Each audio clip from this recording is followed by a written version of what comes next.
बिस्मिल्लाहिर्रहमानिर्रहीम। अस्सलाम वालेकुम। भुने हुए चने खाने के फ़ायदे।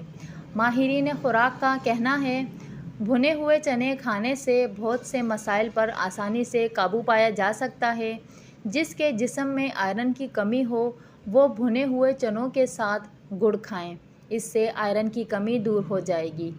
खांसी में काले भुने चने 2 चम्मच, मिश्री 1 चम्मच, काली मिर्च 1 चम्मच, सफ़ेद मिर्च आधा चम्मच लेकर पीस लें। सुबह नाश्ते और रात खाने से 2 घंटा पहले खा लें, इंशाअल्लाह खांसी ठीक हो जाएगी। काले भुने चने कोलेस्ट्रॉल कम करने के लिए भी बेहतरीन ग़िज़ा है। इसको बाकायदगी से इस्तेमाल करके कुदरती तरीके से कोलेस्ट्रॉल के मसले से बआसानी जान छुड़वाया जा सकता है।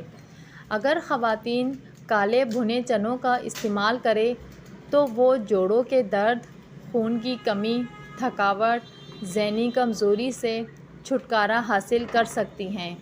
इसके अलावा वो ख़वातीन जिनको डिलीवरी के बाद होने वाली कमज़ोरी से भी बचाती है। काले भुने हुए चने वज़न में कमी तो करती है, लेकिन इसके साथ साथ ये जिस्म में मौजूद फालतू चर्बी को भी ख़त्म करती है। वीडियो अच्छी लगी वीडियो को लाइक करें, चैनल को सब्सक्राइब करें। मिलते हैं नेक्स्ट वीडियो में। अल्लाह हाफ़िज़।